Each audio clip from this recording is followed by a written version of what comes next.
Olá, pessoal. Hoje é sábado, 22 de novembro de 2025, e nosso amigo Craig Mokibeh está aqui conosco. Bem-vindo de volta, Craig. Oi, Nima. Bom estar com você novamente. Por favor, inscreva-se e clique no botão de curtir para nos ajudar a alcançar mais pessoas. E Craig, vamos começar com o que aconteceu na ONU, a resolução proposta pelos Estados Unidos. A Rússia e a China decidiram não vetá-la. Qual é a sua opinião sobre o comportamento da China e da Rússia?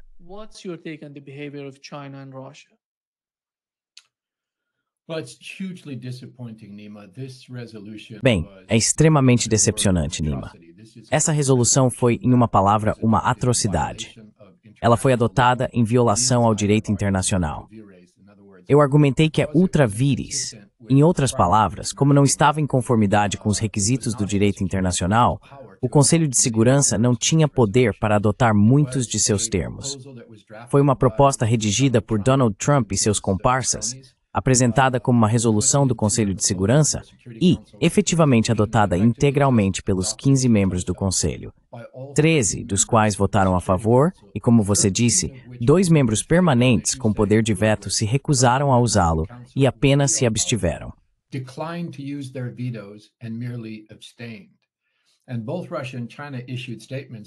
E tanto a Rússia quanto a China emitiram declarações contestando o conteúdo da resolução.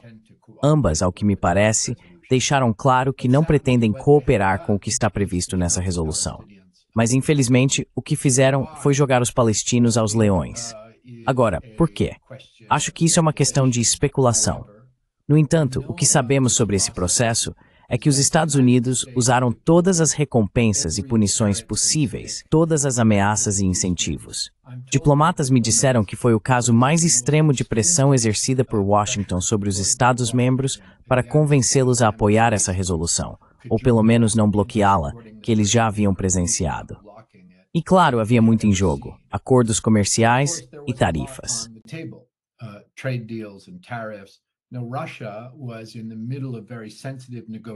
Naquele momento, a Rússia estava no meio de negociações muito delicadas com o governo Trump sobre a Ucrânia. E vemos que imediatamente após concordarem em não vetar isso, foi divulgado um plano no qual parece que o governo Trump aceitou a posição da Rússia de manter territórios-chave conquistados na guerra com a Ucrânia. A China estava envolvida em negociações sensíveis sobre comércio, tarifas e outras questões relacionadas. E claramente havia considerações de natureza transacional ali também. Mas havia outros fatores. O que os americanos fizeram, de fato, foi ameaçar, como eu disse, liberar completamente os cães do genocídio novamente, permitindo que Israel, com total apoio dos Estados Unidos, continuasse seu ataque ao povo palestino.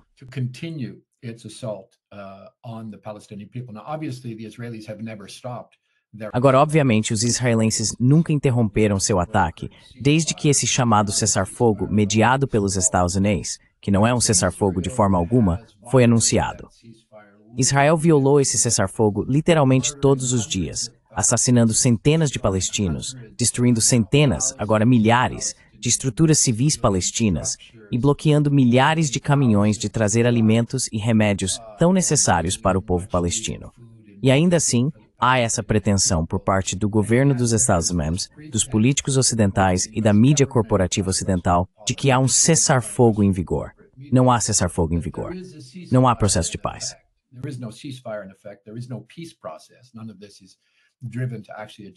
Nada disso está acontecendo, movido por qualquer esforço real para alcançar algum tipo de paz.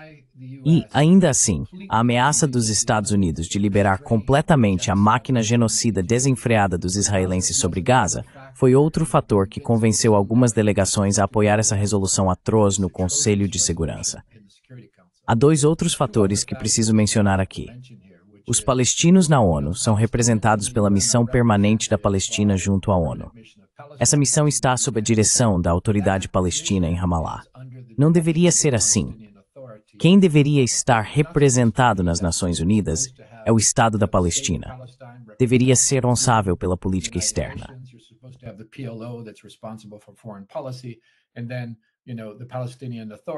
E então, sabe, a autoridade palestina, seja qual for a sua opinião sobre ela, é essa administração local em Gaza, que não tem legitimidade real. Ela tem índices de aprovação ou apoio muito baixos por parte do povo palestino. Sua posição representa uma minoria muito pequena do público palestino. E ainda assim, é a posição a qual os Estados-membros da ONU costumam se submeter. A autoridade palestina na ONU pressionou as delegações a apoiarem o plano e a resolução dos Estados Unidos. E, portanto, isso não isenta essas delegações de responsabilidade.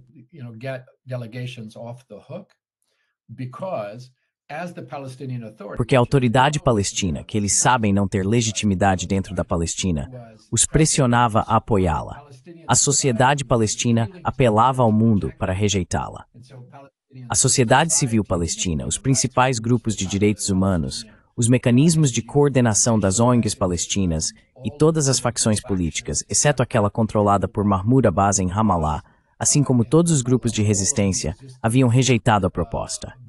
E mesmo assim, esses estados se submeteram ao que a autoridade palestina dizia na ONU. Por fim, e acredito que esse também seja um fator enorme, os países árabes, o que não é surpresa, muitos deles há muito tempo estão alinhados aos Estados Unidos e são cúmplices do regime israelense.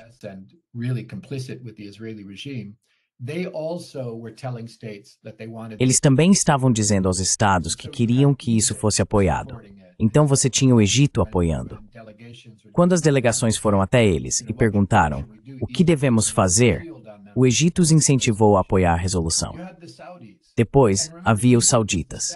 E lembre-se, o Egito é o segundo maior beneficiário da ajuda externa dos Estados Unidos depois de Israel, e essa ajuda é inteiramente condicionada ao Egito servir como mecanismo de segurança do Sul para o regime israelense. Depois, a Arábia Saudita, que, como você viu logo após a adoção dessa resolução, estava no meio de discussões com os Estados Unidos e Donald Trump para fornecer garantias de segurança ao regime saudita.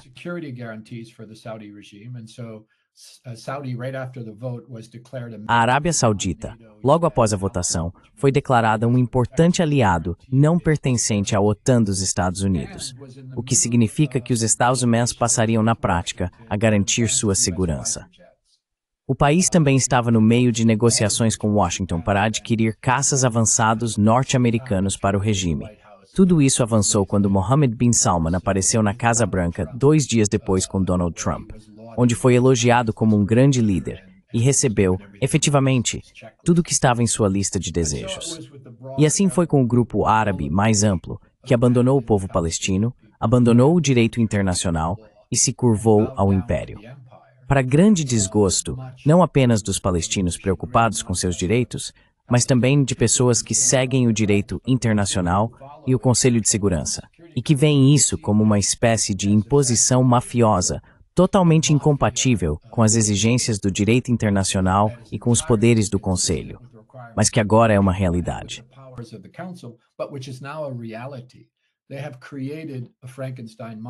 Eles criaram um monstro de Frankenstein, e nenhum dos 15 membros do Conselho, nem os membros do P5, China e Rússia, nem qualquer outro, o impediu.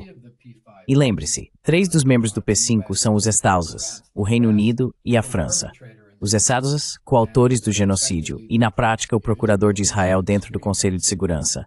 E o Reino Unido e a França, ambos totalmente cúmplices do genocídio, e com entusiasmo. Isso deixa apenas China e Rússia como possíveis obstáculos a esse plano muito nefasto. E tanto a China quanto a Rússia recuaram, criticando a resolução, mas sem bloqueá-la.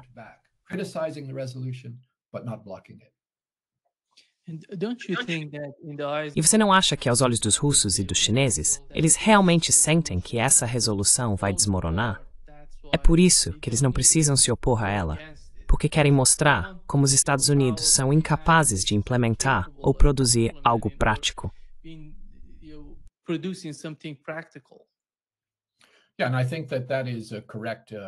Sim, e acho que essa é uma avaliação correta. Esse plano vai desmoronar.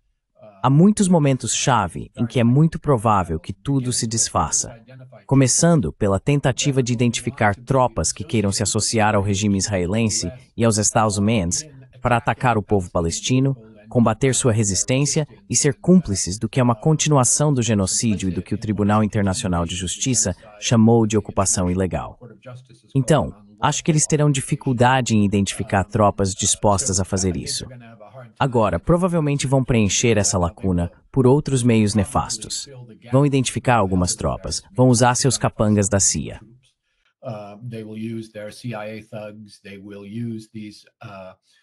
Eles vão usar esses mercenários, esses contratados militares, que tentaram usar para criar aquela falsa fundação humanitária de Gaza para controlar os palestinos. Esses mercenários ainda estão na região, esperando por suas ordens, e totalmente certos de que farão parte disso. Mas eles terão muita dificuldade em implementar e sustentar isso, e eu acho em sustentar os ataques que já começaram a receber contra essa resolução horrível que vem de todo o mundo. Mas, antes que tudo se desfaça completamente, eles podem causar muito dano ao povo palestino, ao povo de Gaza, às causas do direito internacional. E podem causar, eu acho, danos duradouros.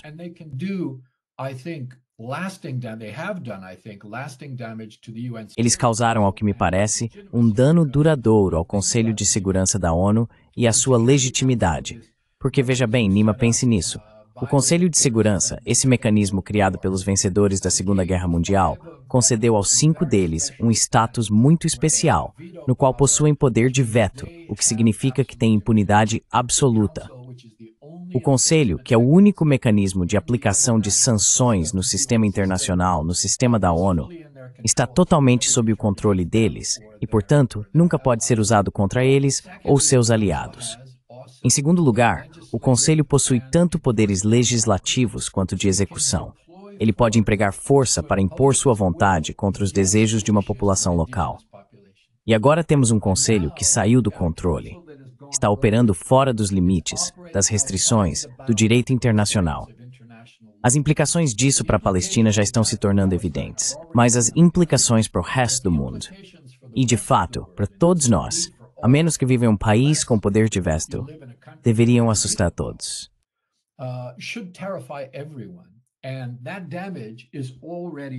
Esse dano já está sendo causado. É um precedente muito perigoso que pode se repetir inúmeras vezes às custas dos direitos humanos de pessoas em todo o mundo. Também acho que parte do que a China e a Rússia fizeram é de natureza transacional, da forma como descrevi. Eles tinham preocupações que consideraram mais importantes do que a liberdade, a libertação e os direitos humanos do povo palestino.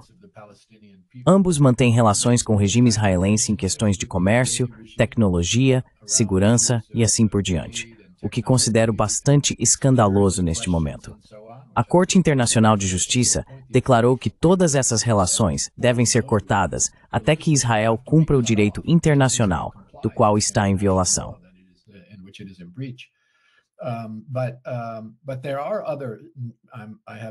Mas há outras considerações geoestratégicas, disso não tenho dúvida, que também entraram em jogo.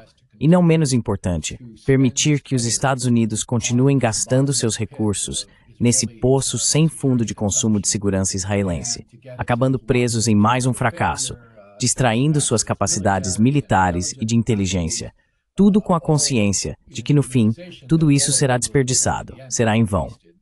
Mas é um preço bem alto a pagar, eu acho, Nima. Sacrificar os direitos. O que aconteceu com a solidariedade que vimos nas décadas de 1960 e 1970 dos povos lutando por sua libertação.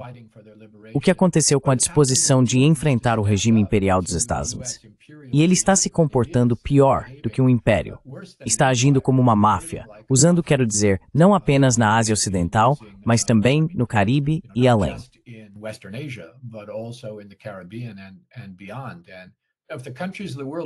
E se os países do mundo não se unirem com o poder que tiverem, incluindo seu poder coletivo, mas também o poder de outras grandes potências como a Rússia e a China, para se posicionar, o império só ficará cada vez mais forte. E isso não será o fim de seu apetite aquisitivo e voraz por conquista ao redor do mundo.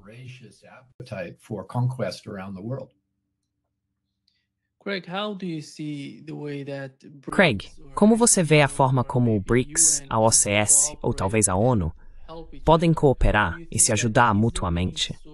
Você acha que há algum tipo de esperança nisso? Porque afinal, sabemos que o Sul Global não está satisfeito com o comportamento dos Estados Unidos. Você mencionou a América Latina. Aqui na América Latina, todo mundo está falando sobre o caso da Venezuela. As pessoas não estão contentes com o que está acontecendo, porque sabem que se algo acontecer com a Venezuela, isso traria um enorme caos para a América do Sul. O que aconteceu? É a mesma coisa que vimos com a Líbia, com o Iraque, com o Afeganistão.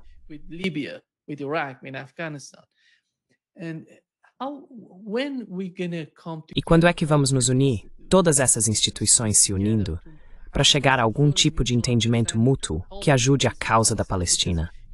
Porque, na minha opinião, a tragédia é que as pessoas, principalmente na região, na Ásia Ocidental, não veem a causa palestina como prioridade. Estou falando dos Estados Árabes. Esse é o grande problema que estamos enfrentando. É por isso que estamos pedindo ajuda da China, da Rússia, de outros países, porque não recebemos o suficiente dos países da região.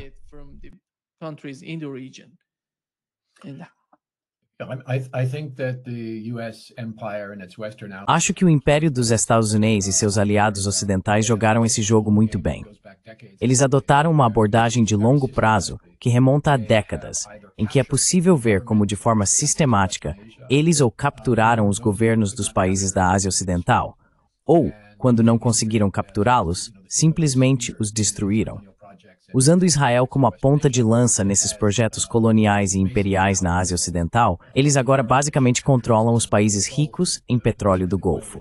Os principais países que poderiam ter representado um contrapeso e que por um tempo na história representaram países fortes como Egito, Síria e Iraque foram um a um cooptados ou destruídos.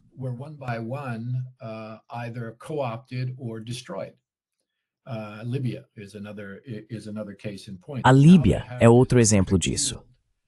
Agora, eles têm esse campo perfeito de governos que estão completamente destruídos e se tornaram estados falidos, graças aos ataques da OTAN, dos Estados Unidos e de outros, ou que estão totalmente na coleira dos Estados Unidos e de seus aliados ocidentais. E veja, é assim que se pode descrever até mesmo a cumplicidade da autoridade palestina. A autoridade palestina, como eu disse, não tem legitimidade, segundo o próprio povo palestino. Ela opera sob ocupação, então está quase literalmente sob a bota do regime israelense.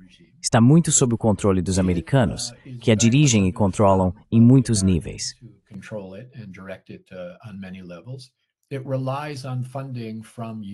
Depende de financiamento da Europa e das monarquias do Golfo, todas alinhadas com os Estados Unidos e, em última instância, com Israel nesse projeto.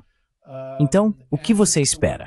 Veja, se o mundo se submeter à liderança da autoridade palestina e aos países da região, o que se obterá será simplesmente um eco do que os Estados Unidos querem. E eu acho que, sabe, seria de se esperar que a Rússia, tendo perdido tanto com a tomada da Síria, tivesse aprendido algumas lições ali sobre a importância de, pelo menos, se não defender o direito internacional e os direitos humanos dos palestinos, ao menos defender seus próprios interesses, não apenas geopolíticos, mas também regionais.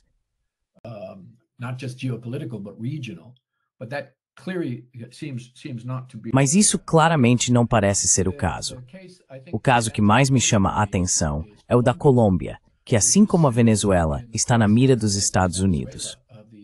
Seu presidente, Gustavo Petro, foi quem veio à Assembleia Geral e disse que precisamos nos reunir sob o princípio de unir pela paz na Assembleia Geral, unificando a força da maioria global para contornar o veto dos Estados Unidos no Conselho de Segurança e adotar medidas para responsabilizar o regime israelense e oferecer proteção aos palestinos.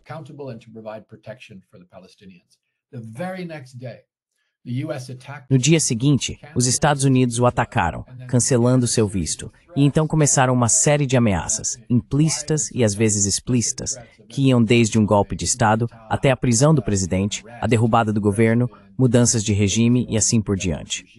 E ninguém, nem mesmo seus aliados no grupo de Raya, saiu em defesa dos colombianos de forma significativa.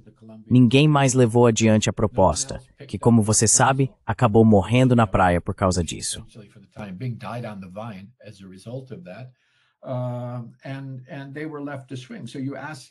E eles foram deixados à própria sorte.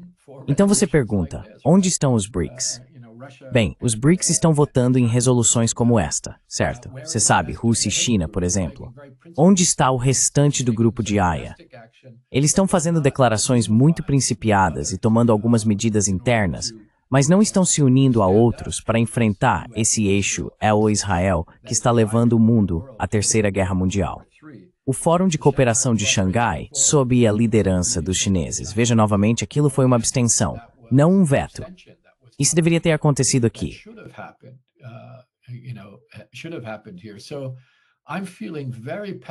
Então estou me sentindo muito pessimista em relação à solidariedade entre os estados e em relação àquele modelo dos anos 60 e 70, quando a maioria global dos estados se uniu e transformou as instituições internacionais e o direito internacional em mecanismos de libertação, de descolonização, de desmantelamento do apartheid e de enfrentamento ao regime israelense.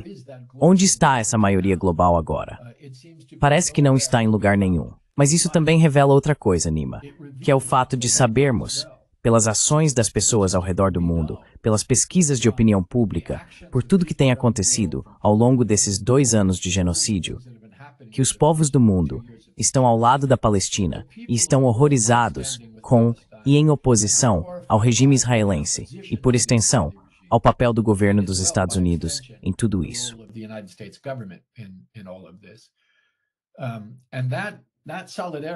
E essa solidariedade entre pessoas de todo o mundo e de diferentes regiões só cresceu, apesar da repressão real, uma repressão sem precedentes, para silenciá-las.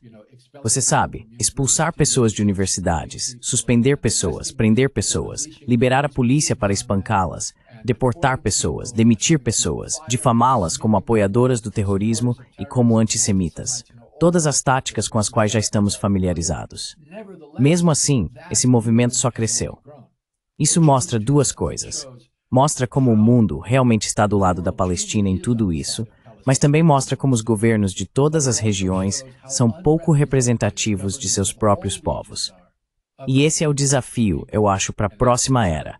A libertação não apenas dos palestinos, mas de todos nós.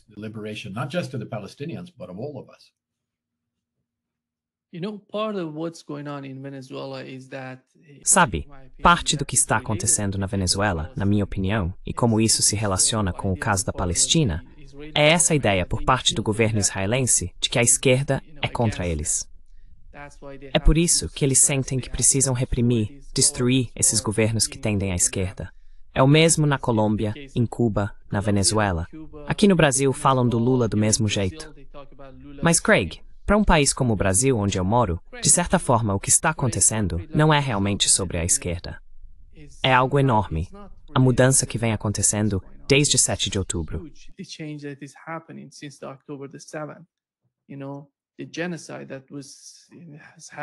Sabe, o genocídio que aconteceu e está acontecendo agora em Gaza, de alguma forma transformou as ideias das pessoas, a mentalidade das pessoas aqui no Brasil, por exemplo.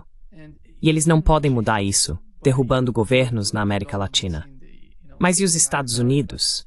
Você acha que eles realmente acreditam que uma mudança de regime ajudaria Israel de alguma forma? Porque o caso do Irã é o mesmo, sabe? Não se trata apenas da América Latina. No Irã, eles acham que, se derrubarem o governo de lá, isso de alguma forma resolveria a questão para Israel, que Israel se tornaria a única superpotência da Ásia Ocidental, dominando a região, e então a questão da Palestina poderia simplesmente desaparecer de cena.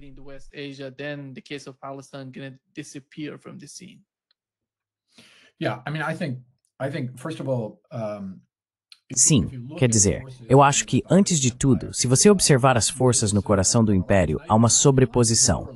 Muitas das mesmas pessoas estão envolvidas em tentar impor o projeto sionista na Ásia Ocidental pela força. Por quê? Porque ele não pode se sustentar de forma orgânica.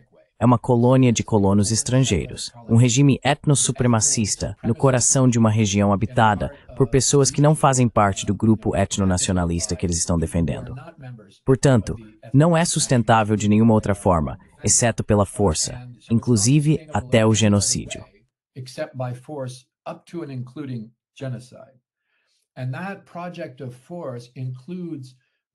E esse projeto de força inclui o círculo mais amplo das forças neoconservadoras nos Estados Unidos e além, que estão tão comprometidas com a destruição da Palestina e a efetiva subjugação de outros governos na Ásia Ocidental, quanto estão em derrubar governos na América Latina, como a Venezuela, como a Colômbia e outros que não se curvam ao império. Os neocons, os sionistas, o governo dos Estados Unidos, dominado em particular pelos republicanos, mas incluindo também os democratas, fazem todos parte disso. Agora, esse fator é importante. Sim, é verdade que a esquerda se opõe ao projeto israelense e aos seus crimes. Mas também há pessoas focadas em direitos humanos, pessoas focadas no direito internacional, pessoas focadas no anti-imperialismo, pessoas que veem a ameaça do império aos direitos e à liberdade dos povos em todo o mundo, em todas as regiões. Pessoas que querem ter sua própria política externa independente, controle sobre suas próprias economias, controle sobre os direitos de seu próprio povo. São essas as que se alinham contra isso, que veem Israel como a ponta do projeto imperial.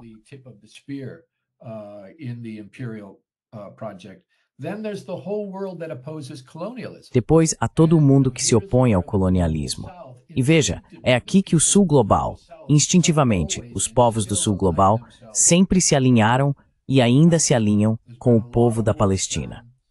Houve muito trabalho feito pelos israelenses, pelos americanos e por seus aliados para tentar enfraquecer essa ligação.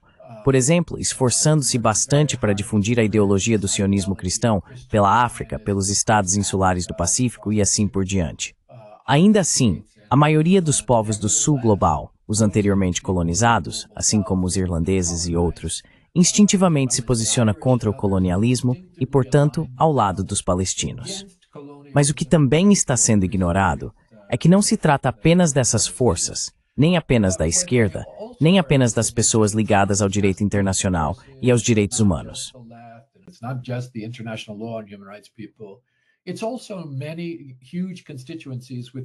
Também há muitas grandes bases dentro da direita tradicional que se opõem ao projeto israelense, horrorizadas com a impunidade de Israel e que sentem solidariedade com o que os palestinos estão passando.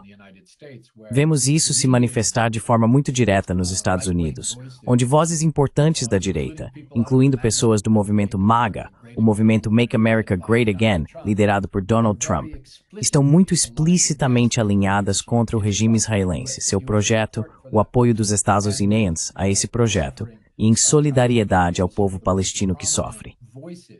Algumas das vozes mais proeminentes nesses movimentos de direita deixaram isso muito claro. Pessoas como Tucker Carlson, Dave Smith, Candace Owens e uma série de outros que estão por aí defendendo essa posição.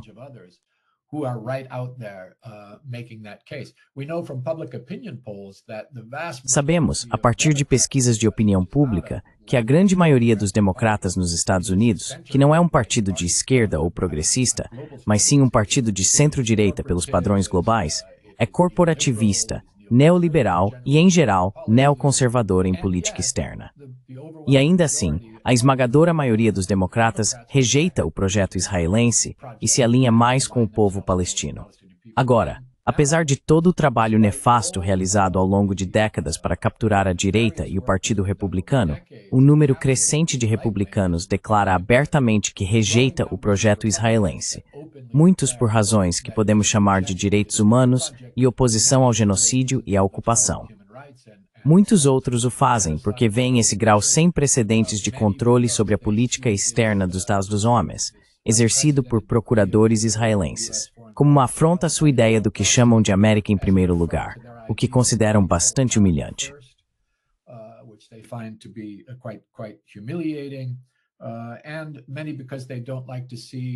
E muitos, porque não gostam de ver seus impostos controlados por um regime estrangeiro opressor que pode, sob comando, receber bilhões e bilhões de dólares ano após ano, sem oferecer nada além de um fardo aos interesses dos Estados Unidos.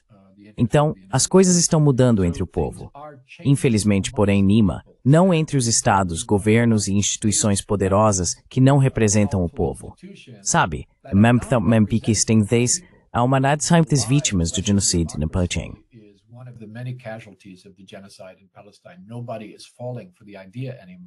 Ninguém mais acredita na ideia de que a vontade do povo nesses países é representada por seus governos, quando esses governos não apenas ignoram os cidadãos que se manifestam contra o que o regime israelense faz, mas também os atacam, criminalizam, prendem e espancam.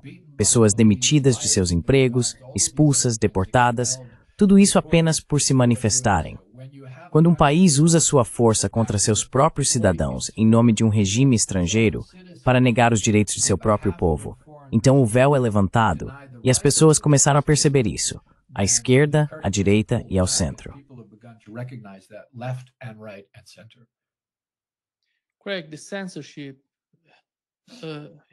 Craig, a censura está enorme neste exato momento.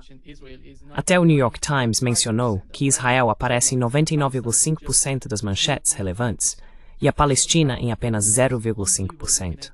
Isso mostra o quão inacreditável é quando se olha para os dados.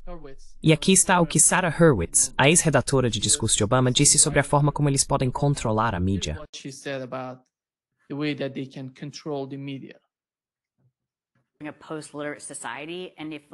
Uma sociedade pós-letrada.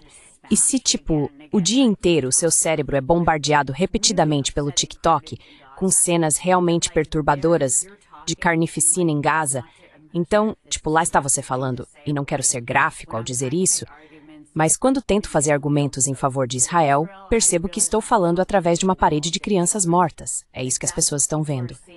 Então, quando eu digo algo como sim, mas são 1,5 civis para... Elas só veem carnificina.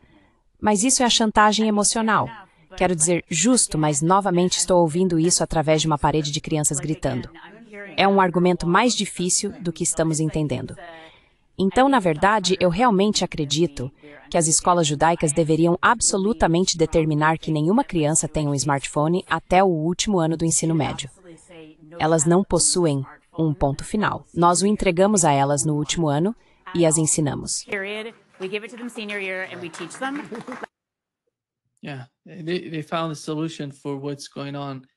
Sim, eles encontraram uma solução para o que está acontecendo, Craig. Isso mesmo. É o TikTok. Eles estão tentando controlar, tentando dominar toda a mídia tradicional. Estou falando dos sionistas nos Estados Unidos.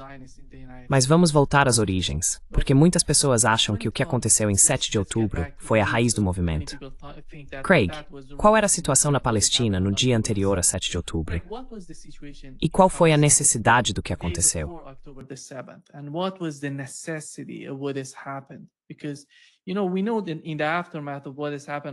Porque veja, nós sabemos que após o que aconteceu em 7 de outubro, agora temos dados mostrando que mais de 50% das pessoas mortas naquele dia foram mortas por israelenses. Elas não foram, sabe? Mas afinal, quando olhamos para toda a situação daquele dia, qual era a necessidade disso? Sabe, quando analisamos a Operação Dilúvio de Al-Aqsa, o assassinato de Yahya Sinwar, e o que aconteceu, qual é a sua opinião sobre as motivações do Hamas? What is your take on the motives on the part of Hamas? Então, deixe-me primeiro responder ao trecho que você acabou de mostrar, e em seguida responderei a pergunta, porque isso é realmente extraordinário. É por isso que eu disse que a repressão no Ocidente, em nome do regime israelense, faz parte do genocídio em Gaza. É uma extensão da repressão que, como disse Aimé Césaire, o fascismo é o colonialismo aplicado em casa. E este é o colonialismo na Palestina que agora chegou aos países ocidentais. Dá para ver. E ela diz abertamente o que normalmente se esconde nesse trecho que é bem mais longo, que eles entendem que não podem vencer no campo moral.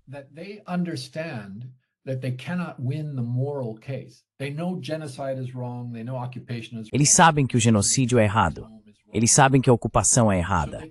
Eles sabem que roubar a casa de alguém é errado. Então eles não podem vencer no campo moral. Tudo que tem é repressão. Repressão na Palestina e repressão no Ocidente. A fórmula dela, o que ela está sugerindo ali, é mais repressão. Precisamos garantir que a liberdade de informação, a liberdade de expressão, todas essas coisas, liberdades de imprensa e assim por diante, sejam apagadas em nome desse regime estrangeiro do qual somos próximos.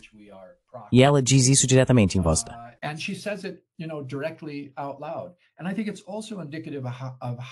E eu acho que isso também é indicativo de como esses tipos de ideologias políticas bizarras, uma ideologia como o sionismo político, que é fundamentalmente racista, profundamente violenta e totalmente incompatível com as normas da sociedade do século XXI, com os padrões internacionais de direitos humanos e assim por diante, podem se transformar em uma espécie de doença mental, uma incapacidade de enxergar o terreno moral em que se está pisando.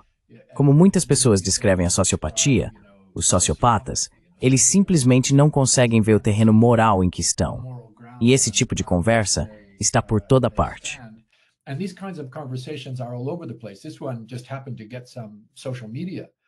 Este caso apenas acabou recebendo alguma exposição nas redes sociais, mas revela, acredito eu, em sua essência, porque tudo o que o projeto israelense faz na Ásia Ocidental é repressão e violência.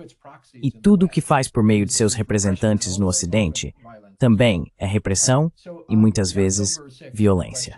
Então, sobre a questão de 6 de outubro, antes de tudo, esse truque dos representantes de Israel e das corporações de mídia ocidentais de começar a história em 7 de outubro de 2023 é eficaz para muitas pessoas, mas é uma completa mentira.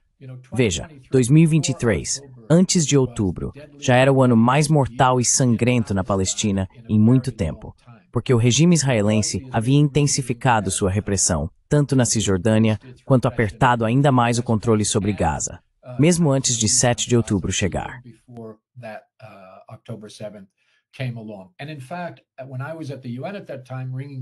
E de fato, quando eu estava na ONU naquela época, soando o alarme, comecei a fazê-lo na primavera de 2023, porque havíamos testemunhado esses ataques horríveis e pogroms em larga escala contra vilarejos como Awara, na Cisjordânia, juntamente com as declarações claramente genocidas de líderes israelenses e o aperto do cerco a Gaza.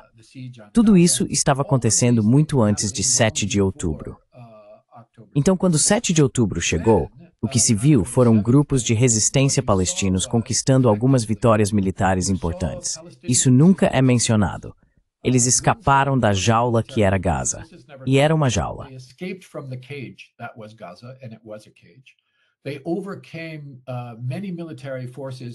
Eles superaram muitas forças e instalações militares no sul de Gaza, capturaram prisioneiros de guerra entre os soldados israelenses, apreenderam armas e, ao longo de um único dia, alcançaram várias vitórias militares.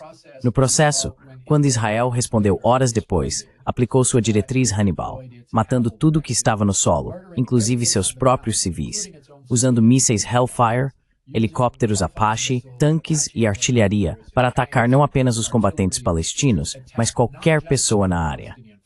Eles miraram em tudo que se movia, em toda pessoa que tentava sair daqueles assentamentos israelenses em direção à fronteira com Gaza, abatendo-as, civis israelenses e combatentes palestinos igualmente.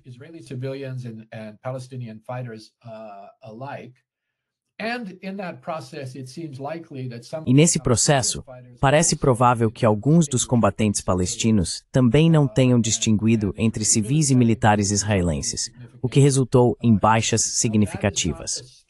Agora, essa não é uma narrativa que gera consentimento para o genocídio.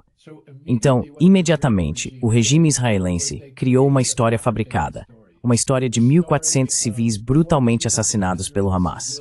Não é verdade. Esses números foram posteriormente reduzidos pelos próprios israelenses. E descobriu-se que centenas deles eram combatentes palestinos que foram mortos e tão gravemente queimados pelos israelenses que não puderam ser identificados.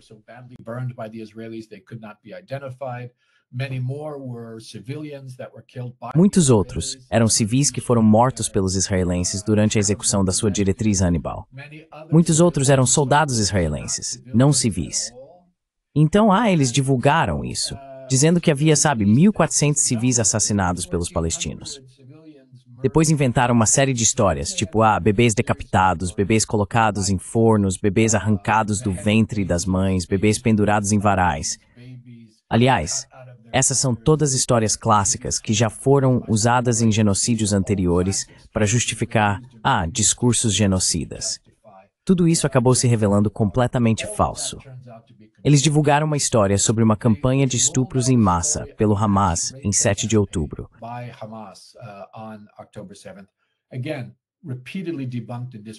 Novamente, repetidamente desmentido e comprovado como totalmente falso.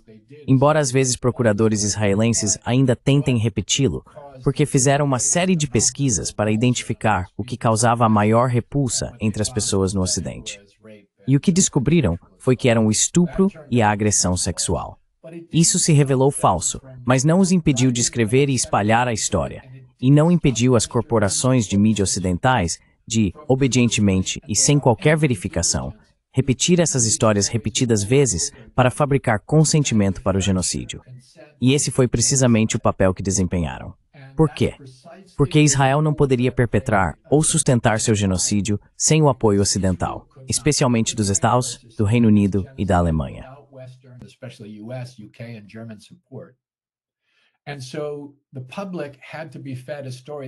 E assim, o público teve que ser alimentado com uma história que permitisse que esse apoio continuasse, mesmo enquanto as imagens do genocídio eram divulgadas. E assim, o palco foi montado para um genocídio absoluto, aberto, transmitido ao vivo, que tem sido permitido continuar por mais de 2 anos. E aliás, não parou. As mortes continuam. A negação de remédios e alimentos continua. A disseminação de doenças causadas intencionalmente e de ferimentos não tratados continua. O genocídio continua não apenas em Gaza, mas também na Cisjordânia. E se você quiser fazer isso, precisa recorrer ao que estudiosos do genocídio chamam de acusações no espelho, que é quando se fazem acusações falsas, como eles vão estuprar nossas mulheres ou coisas do tipo, para então justificar a prática desses mesmos crimes contra as vítimas.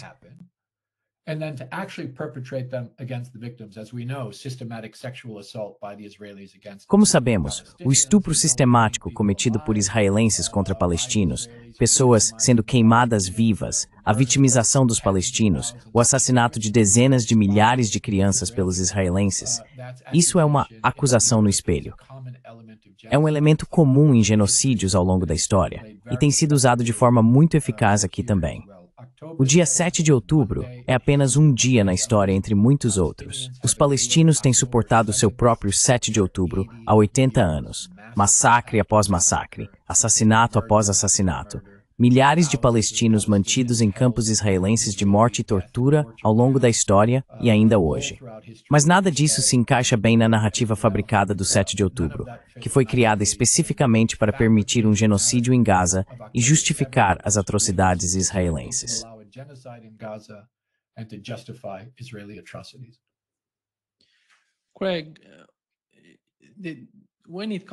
Craig, quando se trata da resistência e do que está acontecendo com os jovens, porque os Estados Unidos e, aliás, os europeus também, todos parecem achar que a resistência é a principal questão no Oriente Médio.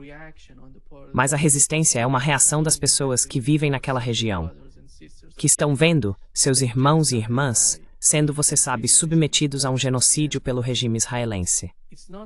E não é, como você mencionou, apenas nos Estados Unidos. É aqui na América Latina, em todo o mundo. A resistência não é mais apenas sobre sunitas e xiitas. Ela inclui cristãos, judeus, muitos outros. Temos convidados aqui que são judeus e totalmente contra o que está acontecendo com o regime israelense. Você acha que a resistência vai crescer? E como isso vai influenciar ou ajudar aquelas pessoas que estão no campo de batalha lutando contra Israel?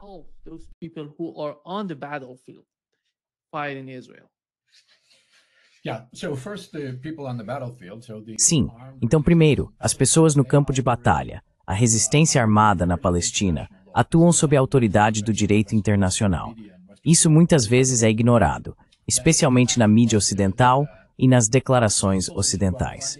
O direito internacional afirma que povos que lutam contra a ocupação estrangeira, dominação colonial ou regimes racistas têm o direito de resistir, inclusive por meio da luta armada. Isso está codificado no direito internacional e é um elemento direto do direito à autodeterminação, que inclui o direito de se defender contra a ocupação estrangeira, dominação colonial e regimes racistas. E lembre-se, o regime israelense se enquadra nas 3 qualificações. É uma ocupação estrangeira, isso já foi confirmado.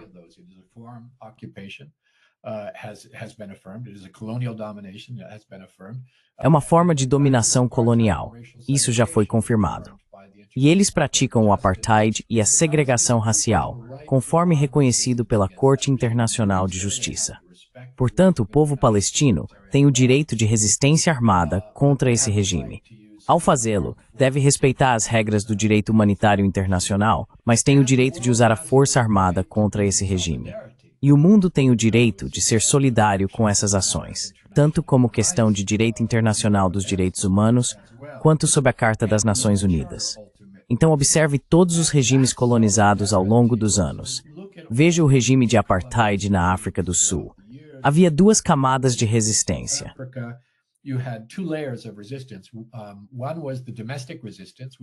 Uma delas era a resistência interna, que, assim como na Palestina, inclui resistência armada e outras formas, legais, políticas, quaisquer que sejam as formas que o povo escolha adotar.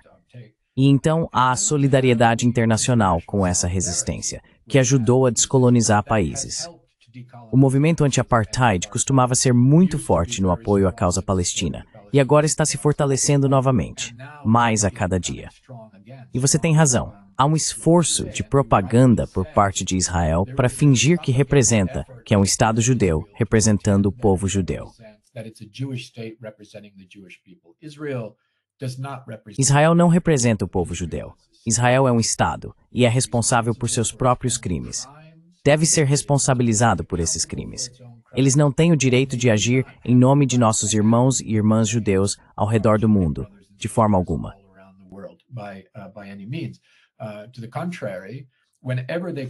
Pelo contrário, sempre que afirma estar cometendo genocídio, crimes de guerra, crimes contra a humanidade, ocupação, opressão, detenção em massa, tortura ou violência sexual em nome do povo judeu do mundo, está praticando um ato antissemita.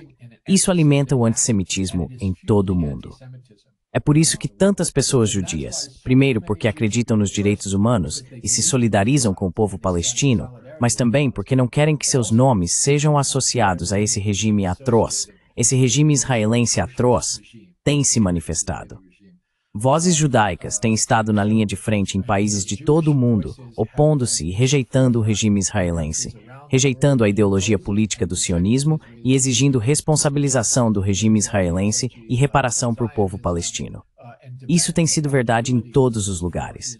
Eu moro nos Estados Unidos, onde isso tem sido extremamente visível desde o início. Muitas pessoas judias corajosas e de princípio se levantando, organizações judaicas como Jewish Voice for Peace e muitas outras, engajando-se em protestos criativos.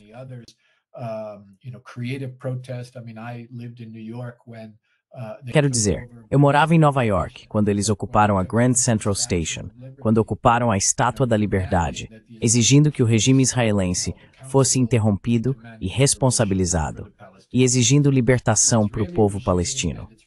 O regime israelense e seus aliados no Ocidente querem que acreditemos que se trata do Estado judeu e do povo judeu contra um bando de antissemitas no mundo. Mas judeus de princípios têm se levantado e dito: bobagem, isso não é em nosso nome, e nós rejeitamos isso.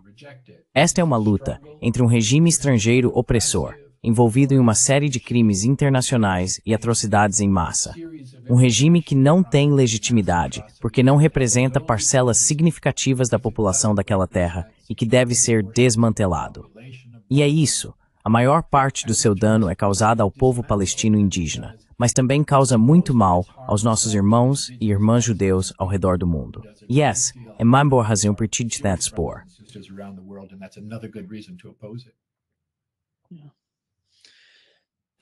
Muito obrigado, Craig, por estar conosco hoje. É um grande prazer conversar com você novamente. Obrigado. É sempre bom você, Nima. Obrigado pela conversa. Divirta-se, Joy. Ótimo, tchau.